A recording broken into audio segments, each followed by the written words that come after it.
Olá, seja muito bem-vindo a mais um episódio Flash Score.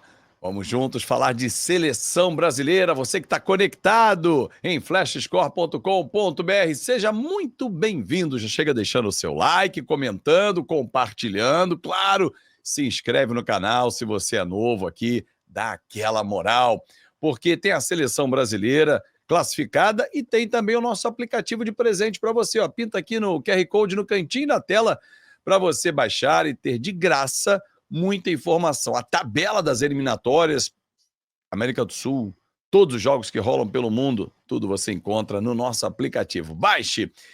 Eduardo Gerac, por favor, compareça à gerência, porque o Brasil está classificado, rapaz, o que não é nenhuma novidade para nós, obviamente. É a única seleção que participou de todos os mundiais, mas o Carlo Ancelotti vai usar esses jogos para testes, podemos chamar assim? Tudo bem, Edu?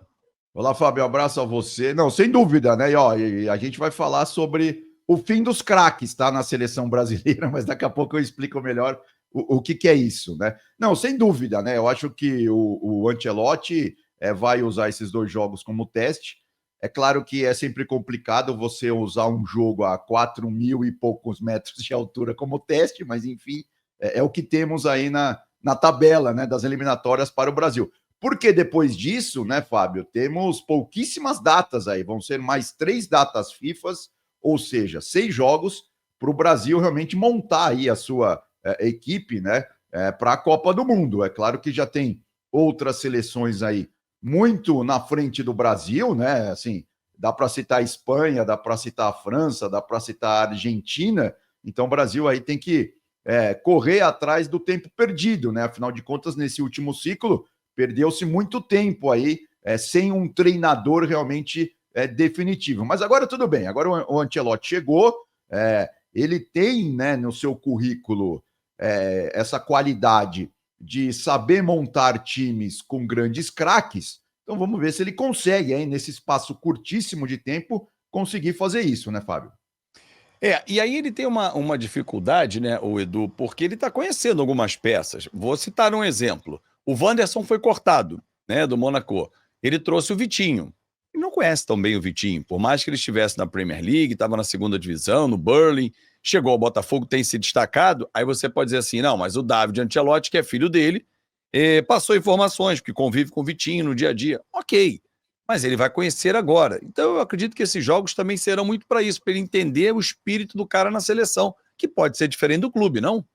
Não, exato. Inclusive naquela live, né, que a gente fez aqui ao vivo durante a convocação, você estava lá na Na CBF, sede. Isso. frente a frente com o homem lá, ele deixou muito claro isso, né, na coletiva Verdade. depois da convocação, que assim, ele está convocando muitos jogadores porque ele quer entender como esses jogadores se comportam dentro do grupo da seleção, e se comportam assim, fora de campo mesmo, né, ele até disse que quer conhecer o caráter dos jogadores, na verdade, no fundo ele quer ver quem tá afim e quem não tá, né, Quem é de grupo basicamente e quem é isso. não é. É isso. Exatamente, exatamente. Porque além do Wanderson, além da entrada do Vitinho no lugar do Wanderson, né? O Alexandro também foi cortado, porque tudo por causa de contusão, né? O Joelinton também saiu desde a convocação lá e o Matheus Cunha. E aí ele chamou o Jean Lucas do Bahia e o Samuel Lino do Flamengo, né? E aí, Fábio, acho que abre-se uma discussão interessante. A gente tem até a tela para mostrar aí do Samuel Lino, né? O Samuel Lino que vem jogando muito bem, né? Já tomou a posição de titular ali na equipe do Felipe Luiz, na equipe do Flamengo. E ele Reforço que, mais caro da história do Flamengo, né? exatamente, ele que vem jogando mais pelo lado esquerdo, né, do ataque do Flamengo, naquela goleada, inclusive, contra o Vitória. Ele fez 2 gols, só não fez chover. O Samuel Lino naquele dia jogou muito bem. E a tela mostra bem isso, né? Quando a gente vê ali a linha de passes do Flamengo, né? A rede de passes, o Samuel Lino com o número 16 ali, jogando do lado esquerdo, um pouquinho atrás do Pedro. E por que eu estou dizendo tudo isso? Porque, assim, se a gente for analisar as 2 primeiras partidas do Brasil já com o Ancelotti, né? Tivemos lá um empate com o Equador fora de casa 0-0 e depois a vitória aqui em São Paulo na Neoquímica Arena 1-0 sobre o Paraguai. Eu acho assim, em termos de ataque, se a gente for ver quem ele convocou e quem entrou como titular e quem entrou durante o jogo, o Richarlison, o Vini Júnior, o Martinelli e o Matheus Cunha Esses 4, para mim, já estão na Copa, a não ser, claro, que aconteça alguma catástrofe daqui até lá. Porque foram jogadores, por exemplo, no primeiro jogo contra o Equador, onde ele optou por uma formação um pouco mais defensiva, né? O Brasil só entrou com 3 atacantes naquele jogo. Entraram Estevão, Richarlison e Vini Júnior. E depois, no segundo jogo, ele já usou 4: Rafinha, Matheus Cunha, Martinelli e Vini Júnior. O Vini Júnior, ele até deu um descanso para ele agora, né? Porque ele estaria suspenso e tal, mas ele vai estar na Copa. Aí a gente pode discutir os outros nomes, né? O Estevão, que também entrou naquelas partidas.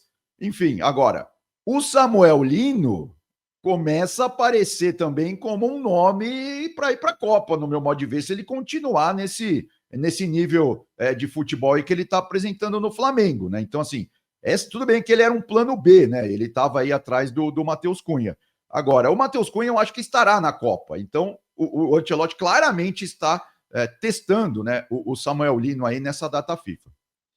Vale lembrar que a Copa do Mundo, a próxima, 2026, volta a ser disputada no meio do ano, ou seja, final de temporada na Europa e meio de temporada no Brasil, o que é uma vantagem, por exemplo, ao Samuel Lino ou qualquer outro atleta que esteja no Brasil, porque eles não estarão com desgaste e até mesmo um risco menor de lesão, né, pelo estresse da temporada, que pode ser o caso de outros atletas, como o próprio Matheus Cunha. O Neymar, para mim, ele não foi porque ele se machucou nas vésperas da convocação, e aí o Neymar não precisa ser testado. Samuel Lino precisa. Apesar dele ter vindo do Atlético de Madrid, está jogando muito bem no Flamengo, mas na seleção ninguém conhece.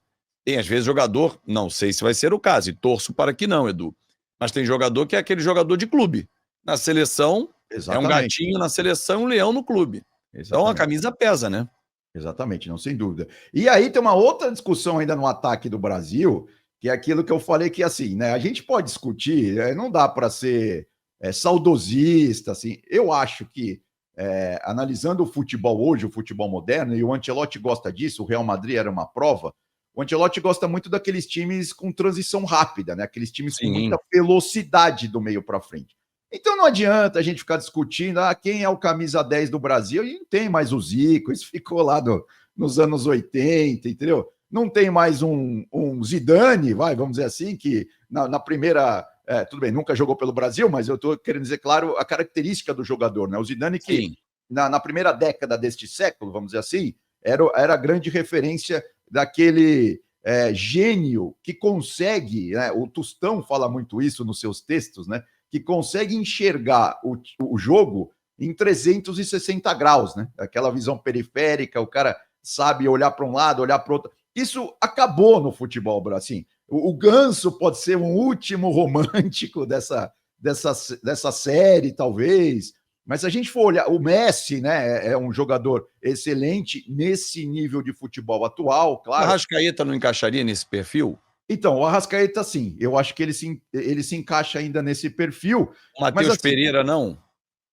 Quem? O Matheus Pereira também, exatamente. Mas Temos aí... poucos, eu acho poucos. Eu concordo plenamente com você. Aí que tá, mas é que tá. Eu acho que para a seleção, para uma Copa, entendeu? A gente não tem aquele... Eu não sei se o Ancelotti agora, com tão pouco tempo, vai testar, por exemplo, o Matheus Pereira como o grande articulador do meio-campo do Brasil, entendeu? Então, assim, aí que abre-se a discussão, porque, por exemplo, isso o Dorival já usou contra a Argentina, naquela goleada lá em Buenos Aires por 4-1, ele usou o Rodrigo atrás dos 3 atacantes. Assim como o Ancelotti, na vitória contra o Paraguai na Neoquímica Arena, que carimbou o passaporte brasileiro para a Copa do Mundo na América do Norte, ele usou também, ele entrou também com 4 atacantes, né? Quem jogou atrás foi o Rafinha. A gente tem até os números aí do Rafinha para mostrar, né? Foi o Rafinha que jogou atrás. O Rafinha não joga assim no Barcelona. Aqui a gente tem o último jogo do Barça, inclusive que eu narrei aqui para Flash Score no último final de semana, né? Empate fora de casa lá em Vallecas. Rafinha lado de campo, né? Exatamente, ele joga mais na beirada, ou seja, essa para mim, essa é a grande pergunta que eu faria para o Ancelotti, né? Assim, se ele for jogar com 4 atacantes, com 2 volantes e mais um homem, claro, no meio e 3 na frente, quem é esse homem atrás da linha de 3 atacantes do Brasil? Entendeu? Eu acho que isso é uma coisa que também perturba o Ancelotti, assim, a cabeça dele, claro, nessa reta final de preparação para a Copa do Mundo, né? Ou seja, essa é uma discussão interessante que eu acho que a gente vai ver aí nesses jogos. Vamos ver se ele consegue ter, pelo menos contra o Chile, né? No Maracanã, expectativa aí de mais de 50 mil pessoas, né? Vai ser a despedida, né, oficial do Brasil antes da Copa, né? O último jogo oficial do Brasil em território nacional, porque depois vai jogar na próxima terça-feira, vai subir o morro, vai jogar lá nos Andes, né? Lá em La Paz contra a Bolívia. Aliás, eu discordo frontalmente de ter esse tipo de jogo nessa altitude, eu acho desumano, acho que não combina com o esporte. Mas você lembrou no início, para a gente fechar, Edu, e você estava falando a respeito do 10, quero saber de você, sendo saudosista, pode ser saudosista, porque a galera aqui também vai mergulhar nesse túnel do tempo. Para mim, a última grande seleção não conquistou, foi a de 2006. Grande seleção, com craques. Porque a gente, às vezes, alça o jogador, de bom jogador excelente, e do excelente ele já vira craque, né? Ele já pula a etapa. Talvez hoje, quem é craque no Brasil? Neymar, toda a sua história. Vinícius Júnior, por ser um bola de ouro. Quem mais? Alisson, craque do gol. Não, é uma discussão, então, por isso que eu falei que não tem mais craque. Eu acho que o Vini Júnior é um grande jogador, mas ele tem um estilo de jogo que é muito característico dele, né? Ele não tem aquela. Assim, ele não tira muitos coelhos da cartola, não é falar que ele desequilibra e tal. Ele é muito bom, tecnicamente ele entrega, ele tem muita velocidade, é muito rápido, né? Hoje o drible é muito importante, né? Nessas defesas fechadas, o futebol está muito físico. Então, quando você vai para o 1 contra 1 e consegue se dar bem, isso faz muita diferença. Mas é por isso que eu fiz essa provocação no início, né? Para as pessoas continuarem com a gente aqui nesse nosso raciocínio, porque isso hoje em dia é muito importante, né? Assim, eu acho que o Messi é esse camisa 10 moderno hoje, né? O que ele fez na última Copa, mas mesmo ele já está no fim de carreira, né? A gente não vê aparecer outros grandes jogadores e mesmo nos últimos títulos do Brasil, se a gente for para 2002, quem que era o grande? Era o Rivaldo. O Rivaldo jogou demais naquela Copa, né? Ele até melhorou muito na Copa em relação ao que ele vinha jogando. Tudo bem que ele jogou demais no Barça e tal, mas ele se encaixou de uma tal forma naquele meio-campo do Brasil que ele acabou sendo aquele jogador que não só ajudava a armar, como também chegava na área para fazer gols, né? E se a gente for lá para 94, tudo bem, tinha Romário e Bebeto lá na frente. E aí, quem era o... Porque o Raí, lembra, teve aquela discussão, acabou não fazendo uma excelente Copa, né? Ele até jogou pouco naquela Copa. Sim. Ele era chamado do grande camisa 10, né? Porque ele vinha de 2, 3 anos muito bons no São Paulo, principalmente, né? Teve a transferência lá para o PSG, enfim. Mas ele também não chegou. Na Copa mesmo, ele não foi aquele armador, aquele camisa 10. Aí entrou o Zinho, né? Que tinha também uma outra característica. É um jogador que brigava demais, né? Para quem não lembra, para quem não acompanhava o futebol, quem não era nascido, né? Que a gente tem muita gente jovem aqui acompanhando a Flash Score. O Zinho ele era um marcador, ele sabia, ele tinha um passe muito bom e tal, mas não era aquele jogador cerebral, né? Eu tô falando, a referência para mim do camisa 10 é o grande cérebro do time, né? E hoje isso realmente não tem mais, né? É uma pena, mas é questão de geração, é geracional, na minha avaliação, né? Mas você vai acompanhar tudo aqui na Flash Score. Eu estarei no Maracanã, contando tudo de Brasil e Chile.